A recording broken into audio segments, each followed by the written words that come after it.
Meu nome é Cristiane, e aos 31 anos eu nunca imaginaria que minha carreira de contadora, tão bem-sucedida, se tornaria uma maldição.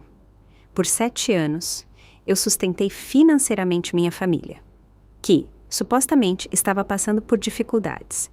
Todo mês, milhares de reais eram transferidos da minha conta para a deles. Então, um dia, recebi aquela mensagem fria. Precisamos de um tempo. Por favor, não entre mais em contato de jeito nenhum. Meu coração se partiu em 1000 pedaços.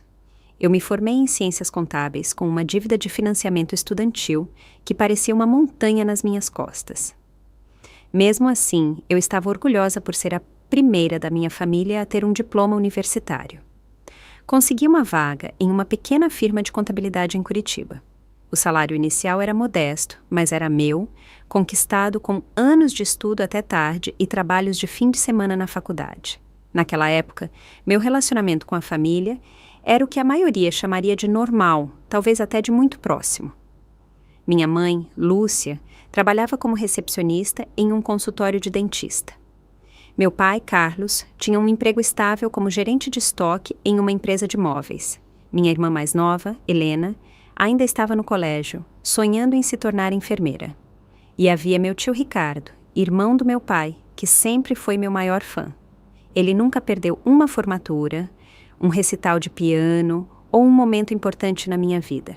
Sempre que possível, nos reuníamos para almoços de domingo, compartilhando histórias e risadas ao redor da mesa de jantar que estava na família havia gerações. Eram tempos simples, tempos felizes, antes que eu me tornasse o banco da família. 7 anos atrás, tudo mudou. Eu tinha acabado de me mudar para o meu apartamento, curtindo a independência que vinha com meu primeiro salário de verdade, quando meu telefone tocou.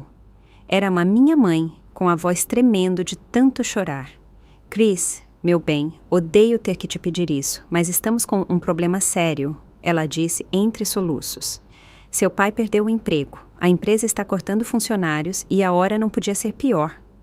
Ela explicou que havia sido diagnosticada com fibromialgia, o que a obrigou a reduzir as horas de trabalho. As economias deles tinham acabado depois de pagar os exames médicos dela. O aluguel venceria em 3 dias e eles estavam faltando R$ 800. Não temos a quem mais recorrer. A mãe sussurrou. É só até seu pai arrumar outro emprego. A gente te paga de volta assim que puder. Sem hesitar, transferi o dinheiro. R$ 800 era uma parte significativa do meu orçamento mensal, mas eles eram minha família. É claro que eu ajudaria. Papai logo acharia outro emprego e isso seria uma coisa de uma vez só. Mas não foi. 2 semanas depois, eles precisaram de ajuda com as contas de água e luz. Depois, foram as compras do supermercado e então o seguro do carro. Cada pedido vinha com uma explicação emocionante e uma promessa de pagamento assim que as coisas melhorassem. E toda vez eu dizia sim. O que começou como um empréstimo temporário se transformou em um compromisso mensal. Papai conseguia entrevistas, mas nunca o emprego. A condição da mãe piorava, limitando sua capacidade de trabalhar mesmo em meio período. Helena precisava de dinheiro para material escolar, depois para as taxas de inscrição da faculdade e então para os livros quando ela começou a faculdade de tecnologia em enfermagem em uma universidade estadual. 3 meses depois desse arranjo, eu configurei transferências automáticas.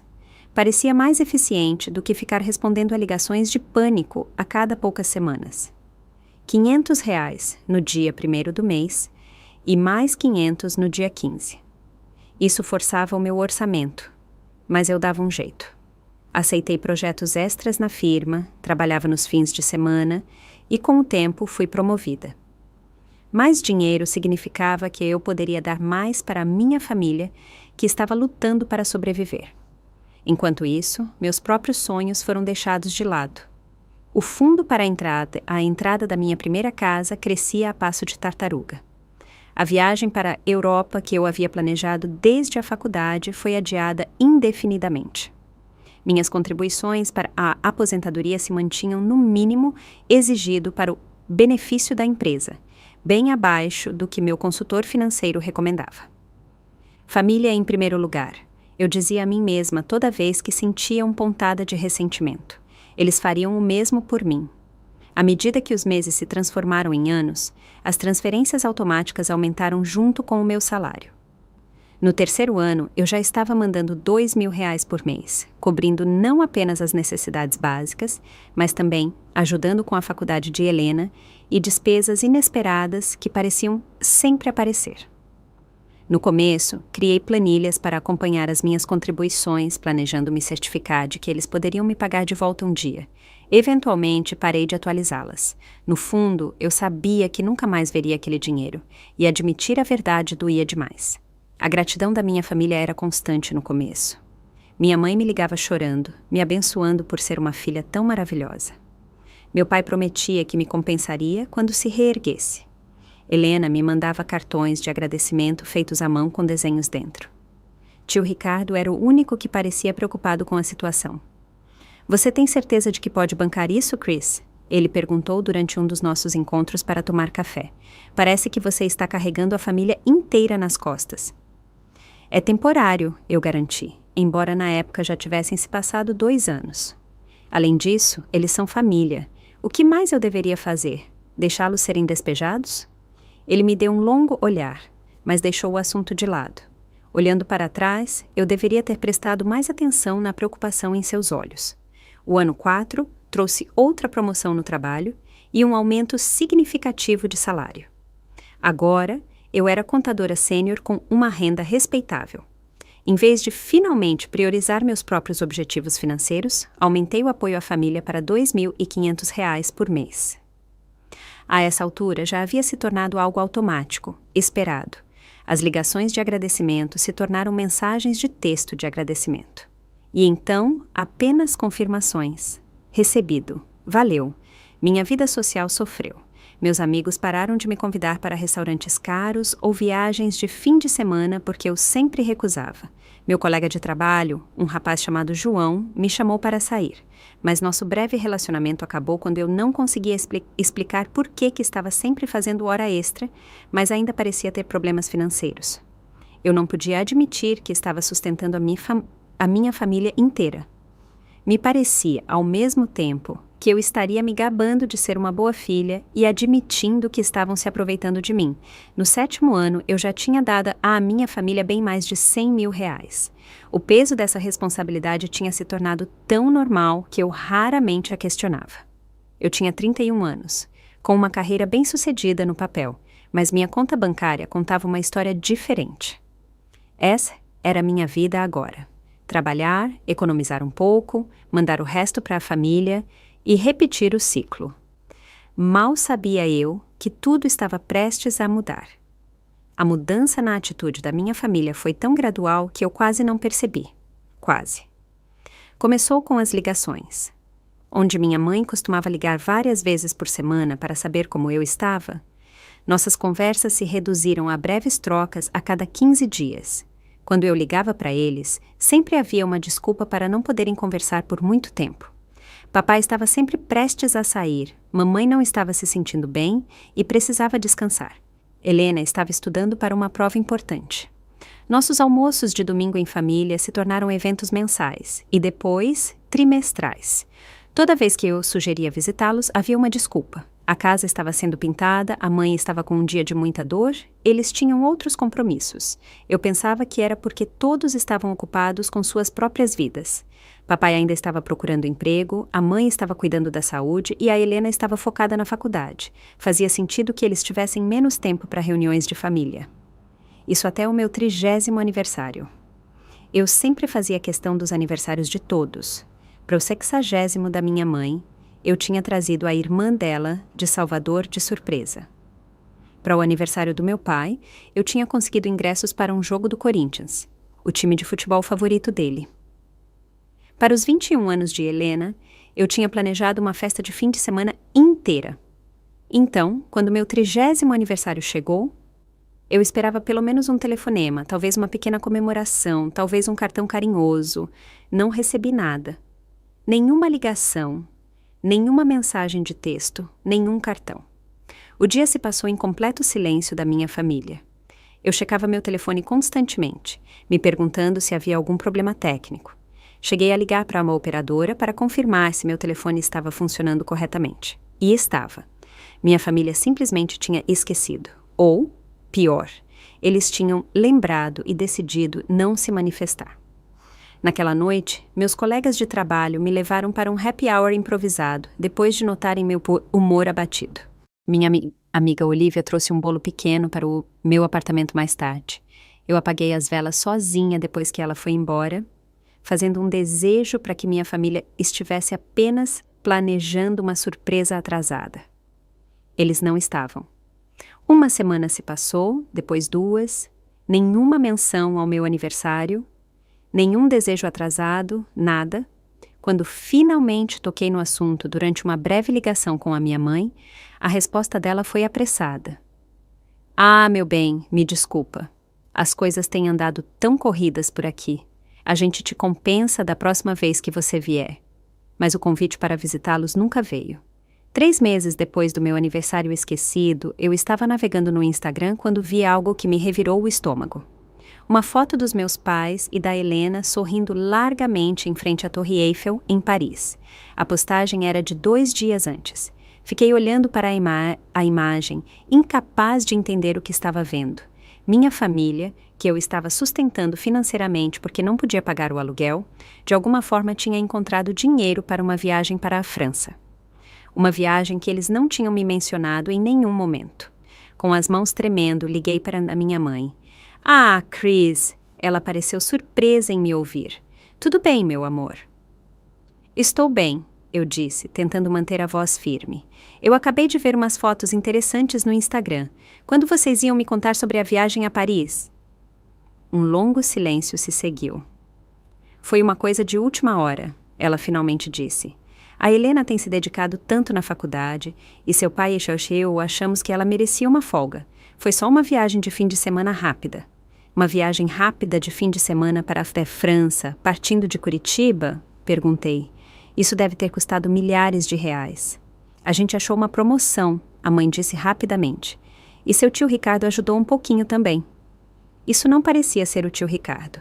Ele sempre foi cuidadoso com o dinheiro e tinha expressado preocupações sobre a dependência financeira da minha família em relação a mim. Entendi, eu disse sem acreditar em uma palavra. Bem, espero que vocês tenham se divertido. Nós nos divertimos sim, meu bem. Me desculpa não termos mencionado. A gente não queria que você se sentisse na obrigação de contribuir com isso também. Você já faz tanta coisa por nós. A conversa terminou de forma estranha, com a mãe prometendo me ligar em breve para colocarmos o papo em dia de verdade. Essa ligação nunca veio. Na semana seguinte, encontrei Olivia para um café. Depois de me ouvir contar sobre a descoberta da viagem para a França, ela colocou a xícara na mesa com uma firmeza incomum. Chris, eu segurei a língua por anos porque você sempre os defende, mas isso é ridículo. Sua família está se aproveitando de você. Eles fazem isso há anos. Não é verdade. Eu protestei fracamente. Eles estão passando por momentos difíceis. Há 7 anos? Olivia arqueou uma sobrancelha. Ninguém passa por momentos difíceis por 7 anos seguidos sem que haja alguma má gestão séria ou enganação envolvida. E agora eles estão tirando férias em Paris, enquanto você nem consegue pagar a aula de cerâmica de que você fala há meses, porque você manda tanto dinheiro para eles. Eles fariam o mesmo por mim se eu precisasse. Eu insisti. Fariam mesmo? Olivia desafiou. Eles já te apoiaram em alguma coisa financeira ou de outra forma? Abri a boca para responder, mas não encontrei nenhum exemplo para dar. Olivia suavizou o tom. Estou dizendo isso porque me importo com você. Isso não é normal nem saudável. Em algum momento, você precisa considerar a possibilidade de que eles estão te usando. Eu descartei as preocupações dela por fora, mas não consegui parar de pensar nas palavras dela nos dias seguintes. Então, aconteceu o incidente no shopping. Eu raramente gastava dinheiro com compras, mas precisava de uma roupa nova para uma apresentação importante no trabalho. Enquanto olhava as vitrines em uma loja de departamento, vi uma figura familiar no balcão de bolsas de luxo. Helena, minha irmã, que supostamente estava com dificuldades para pagar os livros da faculdade, estava comprando uma bolsa de grife que eu sabia custar bem mais de R$1.000. Eu me aproximei, observando enquanto ela entregava o cartão de crédito à vendedora com uma facilidade já conhecida. Helena? Ela se virou, a expressão dela mudando de surpresa para algo como culpa. Chris? O que você está fazendo aqui? Comprando roupas para o trabalho, eu disse, de olho na sacola de grife que agora estava na mão dela. Que bolsa linda! Ah, essa... Ela riu nervosa. É só uma réplica, bem baratinha. Eu tinha trabalhado como vendedora no varejo durante a faculdade. Sabia que a loja não vendia falsificações e reconhecia a embalagem distinta da marca de luxo. É mesmo? Da seção de grife? O rosto de Helena ficou vermelho. Preciso ir. Vou encontrar umas amigas para almoçar. Te ligo depois, tá? Ela se apressou para longe antes que eu pudesse responder, me deixando ali com uma crescente sensação de mal-estar. Mais tarde, naquela mesma semana, passei de carro pelo condomínio da Helena e notei um carro novinho em folha na vaga dela. A placa temporária indicava que tinha sido comprado recentemente. A última vez que conversamos, ela tinha reclamado dos custos de manutenção do carro antigo, insinuando que talvez precisasse de ajuda com a conta do mecânico. As peças estavam começando a formar uma imagem perturbadora, mas eu ainda não conseguia aceitar o que elas me mostravam. Era hora de conversar com a única pessoa na minha família que sempre foi sincera comigo. O tio Ricardo concordou em me encontrar na nossa lanchonete favorita no domingo seguinte. Ele era o único membro da família que consistentemente arranjava tempo para mim, ligando com frequência e me encontrando para almoçar pelo menos uma vez por mês. Ele chegou cedo, já com uma xícara de café, quando eu me sentei no banco do outro lado da mesa. — Você parece preocupada, minha pequena, ele disse, examinando meu rosto. — Tudo bem no trabalho? — O trabalho está bem, eu respondi, pedindo um café à garçonete que passava. Eu queria conversar sobre a mãe, o pai e a Helena. A expressão do tio Ricardo mudou sutilmente.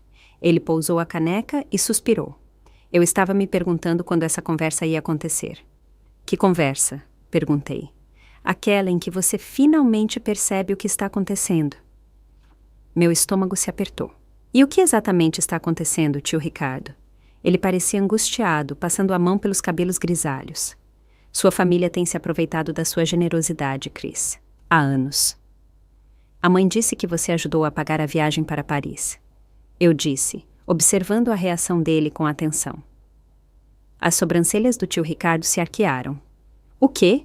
Eu não paguei viagem nenhuma para a França. Eu nem sabia que eles tinham ido para a França. — Foi o que eu pensei, murmurei. — Escuta, Chris, tem uma coisa que você precisa saber. Seu pai está trabalhando de novo há 3 anos. O mundo pareceu parar. — O quê? Ele conseguiu um emprego como supervisor de turno na empresa de fabricação de móveis da família Ferraz. Um salário melhor que o antigo cargo de gerente de estoque, com benefícios também. — É impossível, eu disse. Mas mesmo enquanto as palavras saíam da minha boca, eu sabia que era verdade. Explicava tanta coisa. Eles teriam me contado, teriam parado de pedir dinheiro. O tio Ricardo balançou a cabeça com tristeza. Eles não veem mais como um pedido. Eles veem seu dinheiro como um direito. Eu tentei conversar com o Carlos sobre isso. Falei para ele que não era certo continuar pegando de você quando eles já estavam reerguidos. Ele ficou bravo. Disse que eu não entendia as pressões de criar uma família.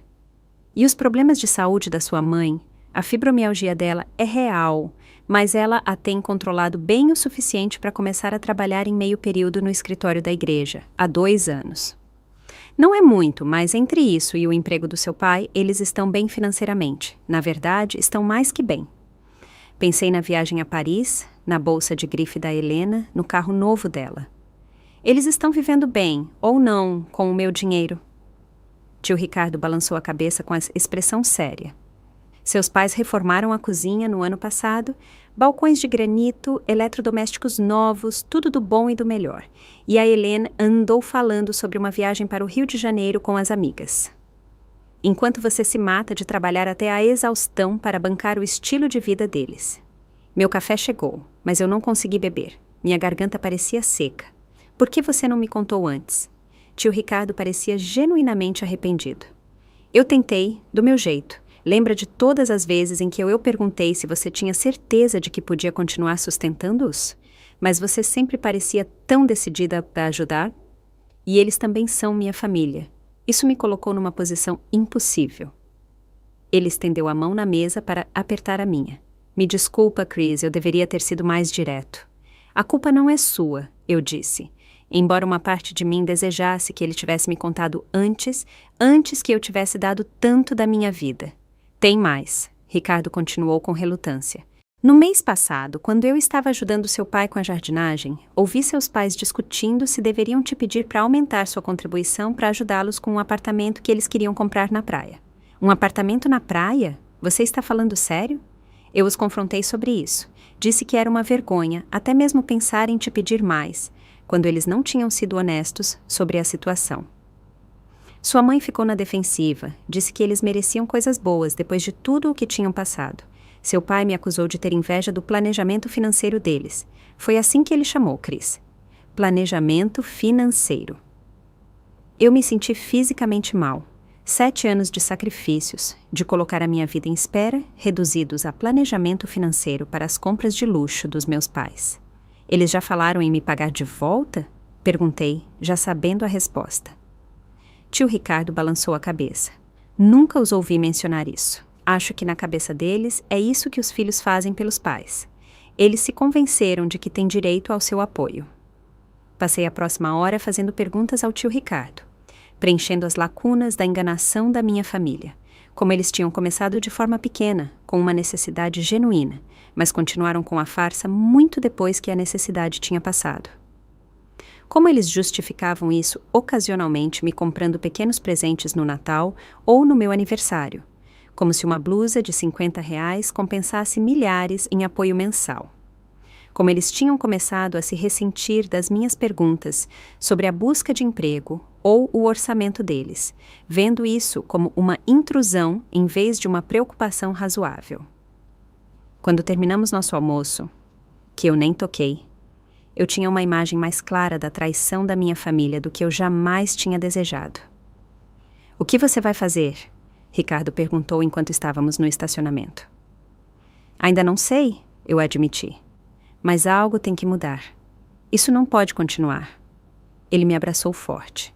O que você decidir, eu estou do seu lado. Lembre-se disso. Dirigi para casa atordoada. 7 anos de memória se repetindo na minha mente com um novo contexto. As lágrimas de gratidão que pareciam tão genuínas. As emergências que sempre coincidiam com as férias ou grandes liquidações. A crescente distância toda vez que eu fazia perguntas específicas sobre as finanças deles. Eu tinha sido usada pelas pessoas em quem eu mais confiava no mundo. E eu nunca tinha imaginado. Naquela noite, eu não consegui dormir. Sentei no chão da sala, cercada por extratos bancários, calculando exatamente quanto dinheiro eu tinha dado à minha família ao longo dos anos. O valor final me deixou fisicamente mal, R$ 123.740. Dinheiro que poderia ter me comprado uma casa, financiado uma aposentadoria confortável ou me permitido viajar pelo mundo.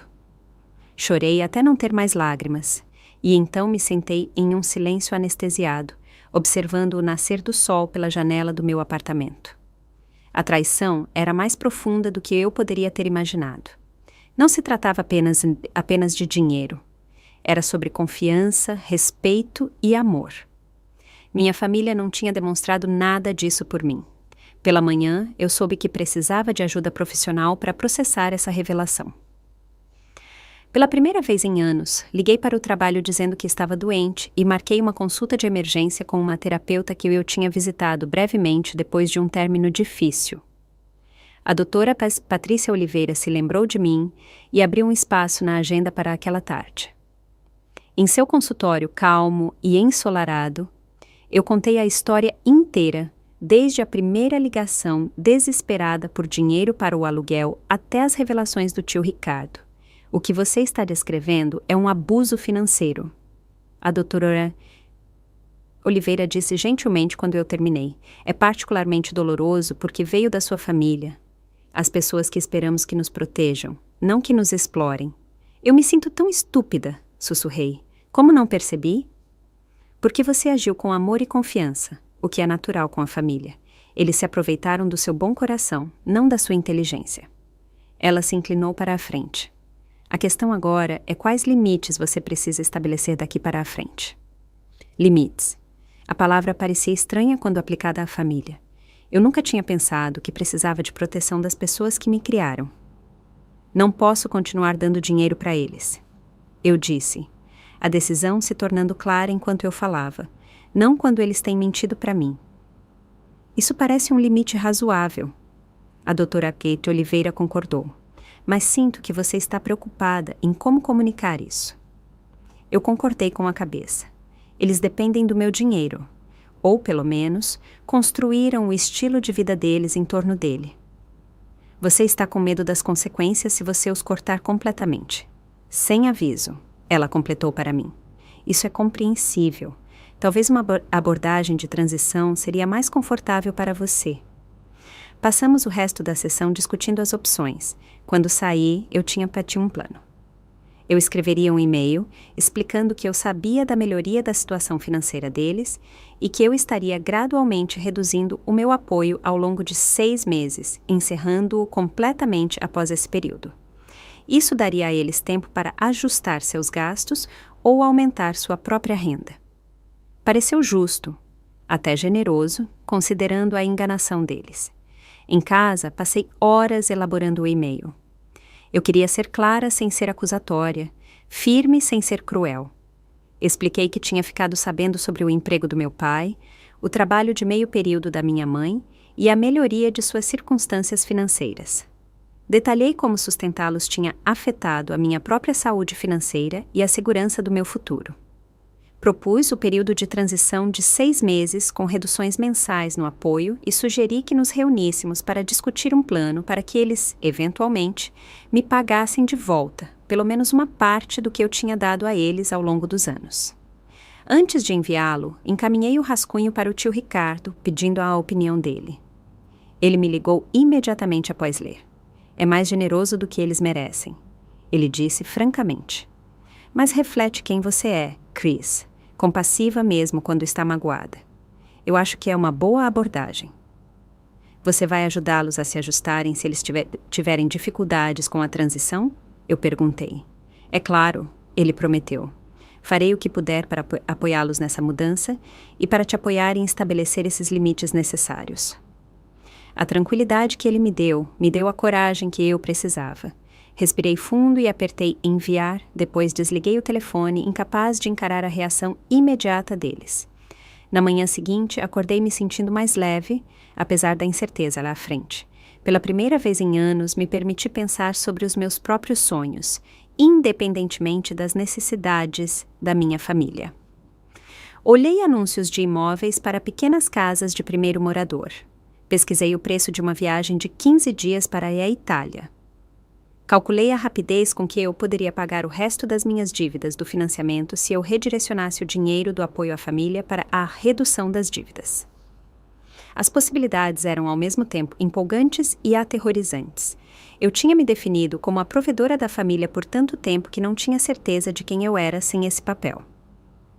Finalmente, liguei o telefone por volta do meio-dia, me preparando para ligações perdidas, mensagens de texto ou e-mails irritados. Para a minha surpresa, não havia nada. Nenhuma confirmação do meu e-mail, nenhuma justificativa defensiva, nenhuma desculpa. Apenas silêncio. O silêncio continuou durante a tarde e na noite. Eu checava meu e-mail várias vezes para confirmar se ele tinha sido enviado corretamente. Cheguei a ligar para o tio Ricardo para perguntar se ele tinha ouvido algo. Nada, ele disse, parecendo preocupado. Mas isso é incomum. Vou passar na casa deles amanhã se você não tiver notícias. Eu concordei, embora uma sensação inquietante tivesse começado a se instalar. Esse tratamento com o silêncio não era um bom sinal. O dia seguinte passou com o mesmo silêncio assustador. Nenhum contato de nenhum membro da família, nem mesmo de Helena, que normalmente respondia a mensagens de texto em minutos. No início da noite, a ansiedade me fez ficar andando de um lado para o outro no meu apartamento, imaginando cenários que iam de emergências médicas a uma birra coletiva da família. Então, o tio Ricardo ligou. Passei na casa deles, ele disse, a voz tensa de raiva. Eles estão bem, Chris. Mais do que bem. Eles estavam tendo uma reunião de família sobre o seu e-mail quando eu cheguei de surpresa. Uma reunião de família sem mim? Sobre mim? Sim, Carlos, Lúcia e Helena estavam sentados ao redor da mesa de jantar com cópias impressas do seu e-mail, discutindo como responder. Eles não pareciam chateados ou preocupados. Eles pareciam calculistas. Meu estômago gelou. O que eles disseram quando te viram? Tentaram me convencer a ficar do lado deles. A Lúcia sugeriu que eles deveriam dar um tempo para você, até que você caísse em si sobre o dinheiro. O Carlos falou sobre como você era ingrata depois de tudo o que eles tinham feito por você.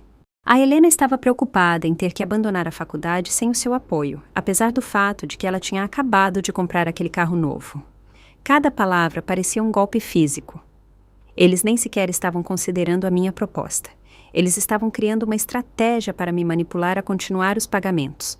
Quando eu disse a eles que deveriam ter vergonha, que você tinha todo o direito de parar de sustentar adultos que tinham mentido para você por anos, eles ficaram bravos, muito bravos. A voz dele falhou levemente. Arrumei algumas das minhas coisas e saí. Não posso continuar naquela casa, sabendo como eles estão te tratando. Tio Ricardo estava morando com meus pais desde o divórcio dele, 5 anos antes, ajudando com a manutenção da casa em troca de um aluguel reduzido. O fato de que ele estava disposto a sair por causa disso dizia muito. Para onde você vai? Eu perguntei, preocupada com ele agora. Tenho um amigo com um quarto vago. Vou ficar bem. Estou mais preocupado com você e com o que eles podem fazer a seguir. Nós não tivemos que esperar muito para descobrir. A mensagem de texto em grupo chegou às 21h37 daquela noite, exatamente quando eu estava me preparando para ir para a cama. Era do número da minha mãe, mas a mensagem tinha sido claramente elaborada por um comitê. Depois de discutir seu e-mail em família, decidimos que precisamos de um tempo. Suas acusações e ultimatos nos machucaram profundamente depois de tudo o que fizemos por você. Por favor, não entre em contato de jeito nenhum.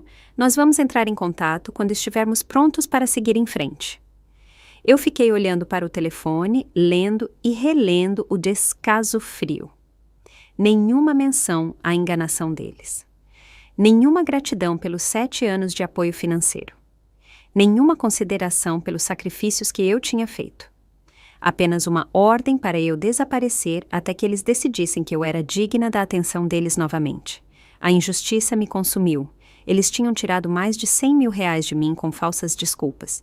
E agora estavam agindo como se eu tivesse feito algo errado ao descobrir as mentiras.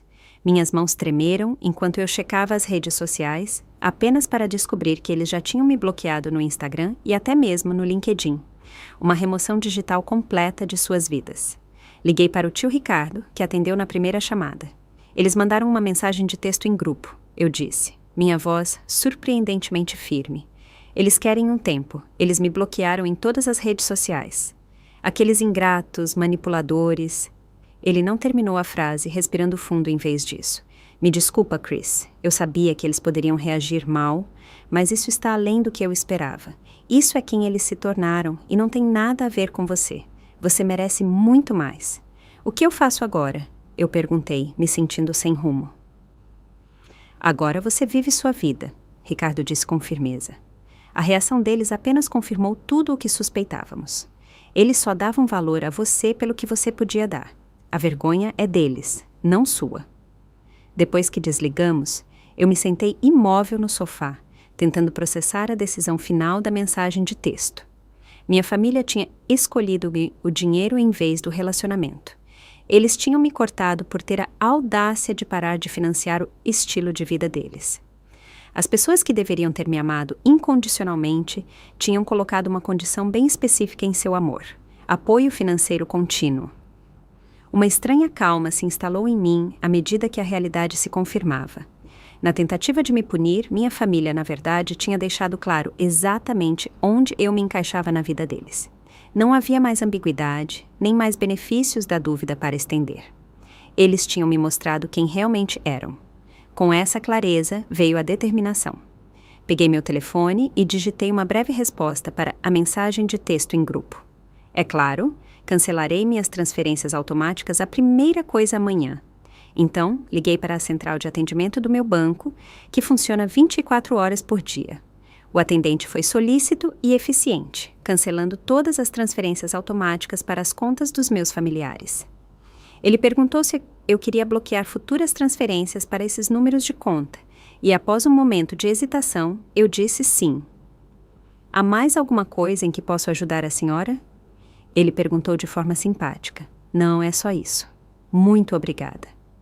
Enquanto eu dizia as palavras, senti uma estranha mistura de tristeza e libertação. 7 anos de obrigação financeira terminados com uma única ligação.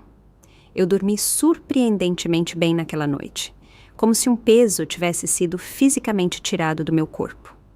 Pela manhã, transferi o dinheiro que teria ido para minha família para a minha própria conta poupança, maravilhada com o quanto isso instantaneamente aumentou minha segurança financeira. No trabalho, me concentrei nos meus projetos com energia renovada. Meu colega João notou a diferença, comentando que eu parecia mais leve de alguma forma.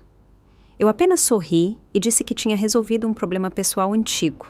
Naquela noite, me permiti olhar anúncios de imóveis com mais seriedade, ligando para um corretor para agendar a visita a um apartamento modestamente avaliado em um bairro que eu sempre admirei. Pela primeira vez, ter uma casa própria parecia uma possibilidade real, em vez de um sonho distante. Pouco antes da meia-noite, meu telefone explodiu com notificações. Primeiro vieram as ligações perdidas. 6 da minha mãe, 4 do meu pai, 3 da Helena. Depois, as mensagens de voz, cada uma mais urgente que a outra. Cris, me liga de volta imediatamente. Houve um mal-entendido. A voz da minha mãe, tensa e controlada. Meu bem, precisamos conversar. Isso foi longe demais. Meu pai, tentando parecer razoável. O que você fez? A mãe e o pai estão pirando. A mensagem de Helena, acusatória e em pânico. Então vieram as mensagens de texto. Mãe, o banco disse que a transferência falhou. Me liga urgente. Pai, deve haver um erro com o pagamento automático. Temos contas a pagar amanhã. Helena, isso não tem graça. Chris, a mãe está chorando. Eu desliguei as notificações e coloquei o telefone virado para baixo na mesa de cabeceira. A emergência deles não era mais a minha emergência. Amanhã seria tempo suficiente para lidar com as consequências. O tio Ricardo ligou no início da manhã seguinte. Seus pais têm explodido meu telefone. Ele disse sem preâmbulos. Aparentemente, eles tentaram fazer uma grande compra nesta manhã e o cartão foi recusado. Eles estão tentando descobrir por que seu dinheiro não entrou. Você disse a eles por quê? Perguntei. Eu disse a eles que deveriam ler sua resposta à mensagem de texto deles com mais atenção. A Lúcia de fato disse, e eu cito, ela nunca pararia de verdade os pagamentos. Ela sabe que precisamos desse dinheiro. A ilusão deles é forte. Apesar de tudo, senti uma pontada de culpa. Talvez eu devesse ter dado mais aviso antes de interromper completamente os pagamentos. Cris. A voz do Ricardo era gentil, mas firme. Eles te disseram para não entrar mais em contato. Eles te bloquearam nas redes sociais. Eles rejeitaram seu plano de transição de 6 meses, que foi muito generoso. O que exatamente você deveria ter feito? Ele estava certo. É claro, eu tinha tentado ser justa. Eles tinham escolhido esse fim abrupto, não eu. Ao longo do dia, as ligações e mensagens continuaram. No início da noite, o tom tinha mudado de confusão para raiva, para negociação desesperada. Podemos resolver isso, meu bem? É só religar os pagamentos enquanto a gente conversa sobre as coisas. Mensagem de texto do meu pai. Não entendo por que você está nos punindo assim. Nós somos sua família, minha mãe escreveu. Eu posso ter que abandonar a faculdade de enfermagem. É isso que você quer? Mensagem da Helena, uma tentativa óbvia de manipulação por culpa. Eu não respondi a nenhuma delas. O tio Ricardo me manteve informada sobre as reações deles, relatando que agora eles o estavam culpando por me envenenar contra eles e tinham pedido para ele se mudar completamente. Eu estarei fora antes do fim de semana, ele me disse. Meu amigo Pedro está me deixando ficar com ele até eu encontrar meu próprio lugar. Eu sinto muito por você estar no meio disso, eu disse. Não peça desculpas. Isso já devia ter acontecido há muito tempo. Só lamento não ter falado antes. 3 dias depois que eu cancelei as transferências automáticas, cheguei em casa do trabalho e encontrei Helena sentada no chão do lado de fora da porta do meu apartamento, com uma sacola de presente ao lado dela. Ela pulou quando me viu. Finalmente! Eu estou esperando há horas. ela disse, como se eu estivesse atrasada para um compromisso que eu nunca tinha marcado. O que você está fazendo aqui, Helena? Eu perguntei, mantendo a voz neutra enquanto destrancava a porta. Precisamos conversar, ela disse, me seguindo para dentro sem esperar um convite. Essa situação toda saiu do controle. A mãe e o pai estão um caos. Você não está atendendo nossas ligações ou mensagens de texto. Eu larguei minha bolsa de trabalho e me virei para encará-la. Vocês pediram um tempo. Estou respeitando esse pedido. Isso foi só a mãe sendo dramática. Você sabe como ela é. A gente não queria que você nos cortasse financeiramente. Ela empurrou a sacola de presente em minha direção. Toma, eu te trouxe uma coisa. Dentro havia uma vela perfumada cara, da mesma marca que eu tinha mencionado uma vez que gostava, mas nunca comprei para mim por causa do preço. A ironia não me escapou. Obrigada pela vela, eu disse, colocando-a de lado. Mas isso não muda nada, Helena. Eu sei do emprego do pai, sei sobre o trabalho de meio período da mãe na igreja, sei sobre a sua bolsa de grife e o carro novo. Eu sei que vocês todos têm mentido para mim por anos. A expressão dela mudou de falsa alegria para raiva defensiva. E daí? Os pais são para ajudar os filhos são para ajudar os pais. É assim que a família funciona. Ajudar? Sim. Mas isso não foi ajuda, Helena. Isso foi exploração. Vocês se aproveitaram do meu amor e da minha confiança. Mentiram para mim repetidamente para manter o dinheiro fluindo. Isso não é família. Isso é fraude. Essa palavra é feia, ela disse, estremecendo. Nós nunca te forçamos a nos dar dinheiro. Você se ofereceu. Eu me ofereci com base em informações que vocês sabiam que eram falsas. Vocês me deixaram acreditar que o pai estava desempregado por 7 anos. Vocês me deixaram acreditar que estávamos em constante crise financeira. Enquanto isso, vocês estavam tirando férias e comprando itens de luxo com o dinheiro que eu suei para ganhar. Os olhos de Helena se encheram de lágrimas, mas eu já tinha visto essa atuação antes. O que você quer da gente? Uma desculpa? Ok, me desculpa. Todos nós pedimos. Podemos superar isso agora? Uma desculpa seria um começo, eu disse, mas não se for apenas uma tática para o dinheiro voltar a fluir. Preciso ver uma mudança de verdade, honestidade de verdade e um plano de verdade para pagar de volta pelo menos uma parte do que foi tirado com falsas desculpas. A expressão dela se endureceu. Então é isso. Você está mantendo a sua própria família financeiramente refém até que a gente atenda às suas exigências. A acusação era tão invertida, tão completamente diferente da realidade que eu quase ri. Não, Helena, eu estou simplesmente encerrando um arranjo financeiro que foi baseado em mentiras. O que acontece a seguir depende de todos vocês. Você vai se arrepender disso, ela disse, pegando a bolsa. Quando você precisar da gente um dia, lembre-se desse momento. Depois que ela foi embora, eu me sentei em meu apartamento silencioso, pensando sobre a ameaça de despedida dela. A verdade era que eu tinha precisado da minha família por anos. Precisava do apoio emocional deles, do interesse genuíno na minha vida, do amor sem condições. Eles tinham falhado em me dar qualquer coisa disso, focados apenas no que eu podia dar materialmente. Pela primeira vez, eu realmente entendi que tinha estado sozinha o tempo todo. As 2 semanas seguintes foram um borrão de turbulência emocional e prática. Minha família usou todas as táticas de manipulação imagináveis, de chantagens emocionais à raiva a love bombing. Minha mãe enviou um longo e-mail explicando que tinha havido um terrível mal-entendido. De acordo com a história dela, eles nunca tinham dito explicitamente que o pai estava desempregado nos últimos anos. Eu simplesmente tinha assumido isso.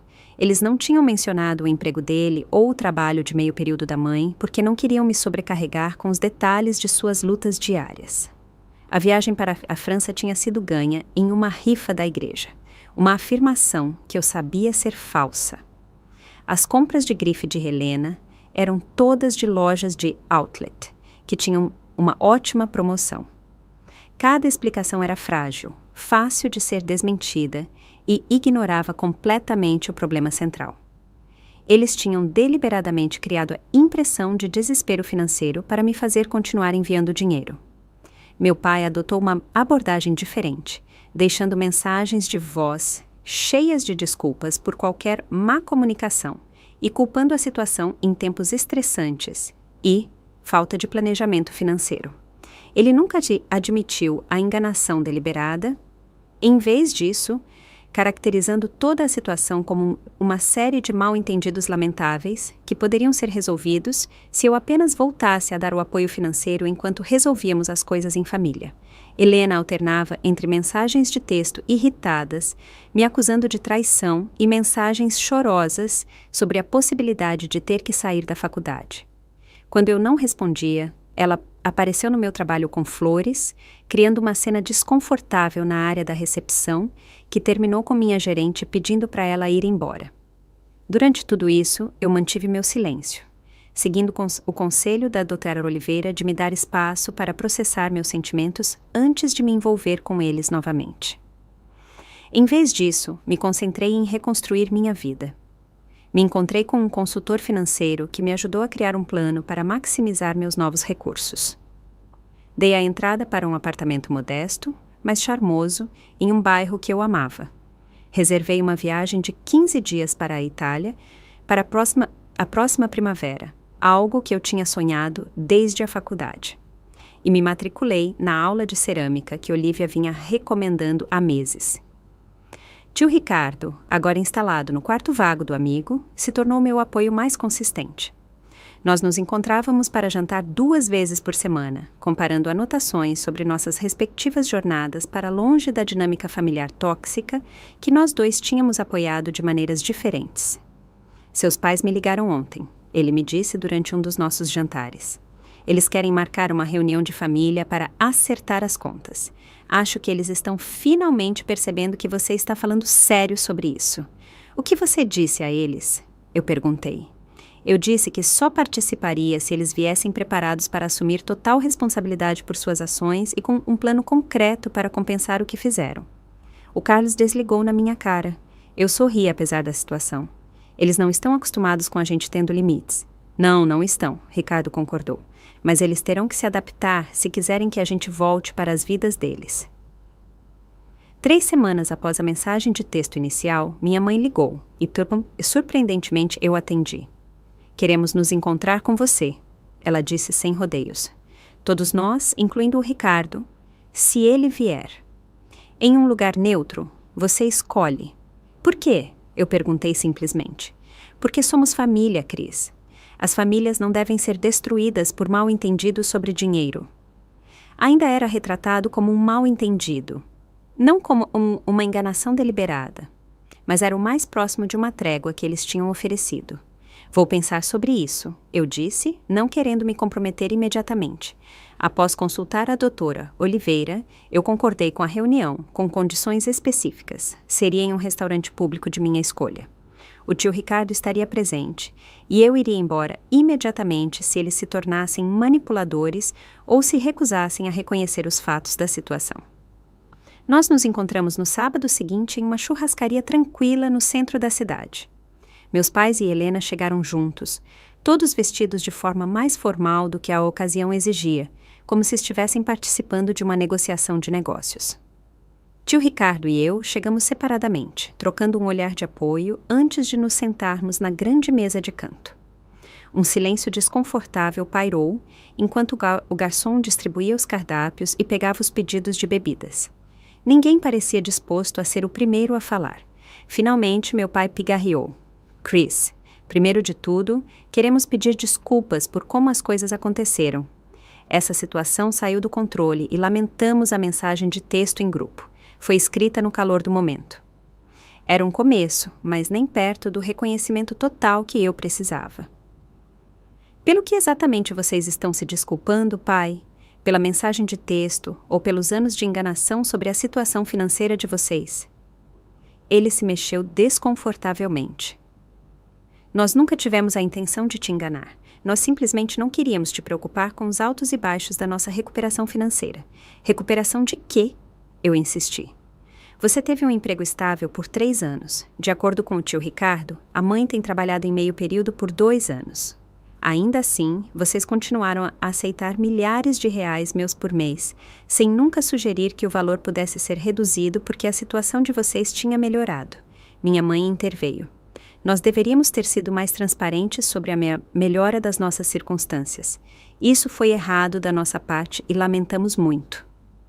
Foi o primeiro reconhecimento genuíno e eu concordei levemente. Nós nos acomodamos com a situação, ela continuou. O dinheiro extra nos ajudou a reconstruir nossas economias depois dos anos difíceis, a cuidar de reparos na casa que estávamos adiando, a ajudar a Helena com a faculdade. A voz dela foi se apagando quando ela percebeu que estava descrevendo gastos supérfluos e não necessidades de sobrevivência. E a viagem a Paris, eu adicionei. E a bolsa de grife da Helena, e o carro novo dela, e o apartamento na praia que vocês estavam considerando. Meus pais trocaram olhares. Quem te contou sobre o apartamento na praia? Meu pai perguntou, lançando um olhar acusatório para o tio Ricardo. Isso importa? Eu rebati. O ponto é que vocês estavam usando meu dinheiro para luxos enquanto eu adiava meus próprios objetivos e sonhos porque achava que vocês estavam em uma situação financeira terrível. Helena, que tinha ficado estranhamente calada, finalmente falou. Eu não sabia sobre o emprego do pai até o ano passado, ela disse. A mãe e o pai me disseram para não te contar porque complicaria as coisas. Eu deveria ter falado mesmo assim. Me desculpa, Chris. O pedido de desculpas dela pareceu sincero e senti uma pequena fenda na minha armadura protetora. Obrigada por isso, Helena. Meu pai, talvez sentindo uma mudança na temperatura emocional, se inclinou para a frente com entusiasmo. Então, para onde vamos a partir daqui? Queremos superar isso, Chris. Queremos nossa família unida novamente. Isso depende, eu disse com cuidado. Vocês estão pedindo para que nosso relacionamento seja restaurado, ou estão pedindo para o dinheiro voltar a fluir? Ambos, é claro, minha mãe disse, e rapidamente recuou com a minha expressão. Quer dizer, principalmente o relacionamento, é claro, mas construímos nosso orçamento em torno da sua contribuição e cortá-la tão abruptamente criou dificuldades reais. Tio Ricardo, que vinha observando em silêncio, fez um som que ficou entre uma tosse e uma risada desdenhosa. Lúcia, você está se ouvindo? Ele perguntou. Você ainda está enquadrando isso como responsabilidade da Cris. Vocês não têm direito ao dinheiro dela. Nunca tiveram. O fato de vocês terem construído o orçamento em torno de uma fonte de renda que obtiveram por meio de enganação é um problema de vocês para resolver, não dela. O rosto do meu pai ficou vermelho. Fácil para você falar, Ricardo. Você sempre teve o luxo de se preocupar apenas com você mesmo. Chega, eu disse com firmeza. O tio Ricardo está aqui como minha pessoa de apoio, não para ser atacado. Se vocês não podem ter essa conversa com respeito, então terminamos por aqui. Meus pais trocaram olhares novamente, e minha mãe estendeu a mão para a minha por sobre a mesa. Eu permiti o contato, embora me sentisse estranha, depois de semanas de distância emocional. Queremos acertar as coisas, ela disse suavemente. Diga-nos o que você precisa de nós. Era a pergunta que eu estava esperando, a que eu tinha me preparado para responder com a ajuda da Dra. Oliveira. Preciso de honestidade completa a partir de agora. Eu comecei. Sem mais segredos, sem mais omissões convenientes, sem mais manipulação. Preciso do reconhecimento da extensão total da enganação nos últimos anos, não apenas de desculpas vagas por má comunicação. Preciso que vocês assumam a responsabilidade pela própria situação financeira, sem esperar que eu subsidie o estilo de vida de vocês. Respirei fundo antes de continuar. E preciso de alguma forma de plano de pagamento para, pelo menos, uma parte do dinheiro que foi tirado com falsas desculpas. Não tudo, mas o suficiente para demonstrar que vocês entendem a magnitude do que aconteceu e que estão comprometidos em fazer as pazes. Meu pai começou a protestar, mas minha mãe apertou o braço dele em sinal de alerta. Essas condições são justas, ela disse, embora as palavras parecessem difíceis para ela. Podemos elaborar um plano de pagamento, algo administrável com a nossa renda atual. E quanto ao nosso relacionamento daqui para frente? Meu pai perguntou. Você fará parte da família novamente? Essa era a questão que mais tinha me preocupado nas semanas de separação. O que família significava agora, depois de tudo o que tinha acontecido? Podemos começar a reconstruir nosso relacionamento, eu disse com cuidado. Devagar, com os limites apropriados. Sem mais envolvimento financeiro, sem mais chantagens emocionais, sem mais manipulação. Começamos com contatos breves e ocasionais e vemos como as coisas andam. Não era a reconciliação imediata e completa que eles esperavam, mas era tudo o que eu podia honestamente oferecer. Para minha surpresa, eles aceitaram as condições sem mais argumentos, talvez finalmente entendendo o quão perto eles tinham chegado de me perder para sempre. Quando terminamos nossas refeições e nos preparamos para ir, Helena perguntou com hesitação: "Posso te dar um abraço de despedida?" Eu concordei, e o abraço dela foi apertado, desesperado, uma lembrança da irmã que eu tinha conhecido antes que o dinheiro complicasse tudo. Por um momento me permiti ter a esperança de que algo genuíno pudesse ser salvo dos destroços da nossa relação familiar. Só o tempo diria. Os meses seguintes à nossa reunião no restaurante foram uma dança cuidadosa de reconstruir a confiança enquanto mantínhamos limites firmes. Meus pais tiveram dificuldades com a nova dinâmica, ocasionalmente voltando a padrões antigos de chantagens emocionais sutis ou referências a dificuldades financeiras. Toda vez, eu calmamente sinalizava o que eles estavam fazendo e redirecionava a conversa, ou a encerrava se necessário. O processo de cura não foi rápido nem linear. Alguns dias traziam progresso, outros, retrocessos dolorosos. Havia momentos em que eu me perguntava se valia a pena manter qualquer relacionamento com eles, dado o custo emocional. Nesses momentos, eu me apoiava muito no meu sistema de apoio. Tio Ricardo, minha amiga Olívia, a doutora Oliveira e o grupo de apoio para sobreviventes de abuso financeiro que eu tinha me juntado por recomendação da terapeuta. As histórias que ouvia naquele grupo me ajudaram a colocar minha experiência em perspectiva. Alguns membros tinham perdido casas, economias de aposentadoria ou ficado com dívidas esmagadoras por causa de exploração financeira por membros da família. Embora minha situação fosse dolorosa, eu tinha escapado antes que o dano se tornasse irreparável. Eu ainda tinha tempo para reconstruir meu futuro financeiro, e foi o que eu fiz. Eu me mudei para o meu apartamento 3 meses depois de cortar o apoio financeiro à minha família.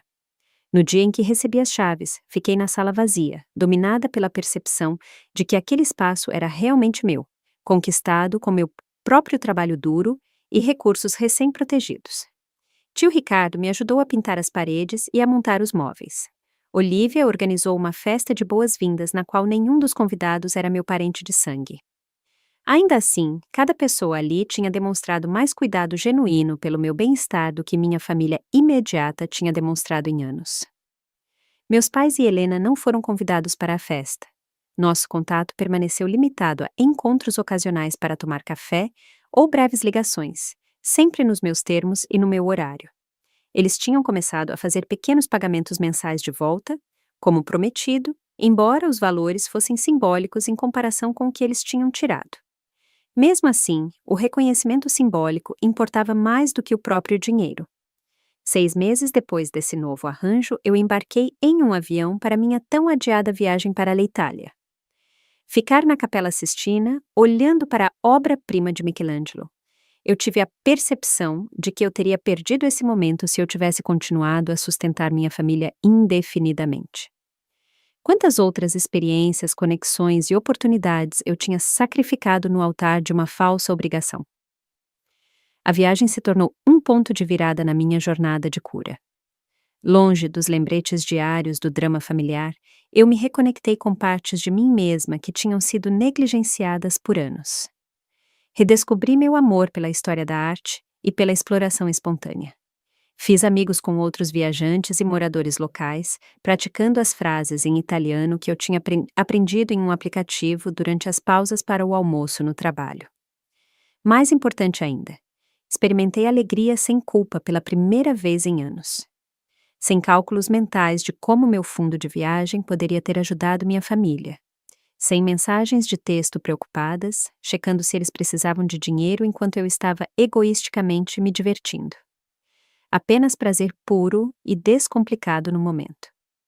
Quando voltei para casa, bronzeada e rejuvenescida, trouxe comigo aquela liberdade recém-descoberta.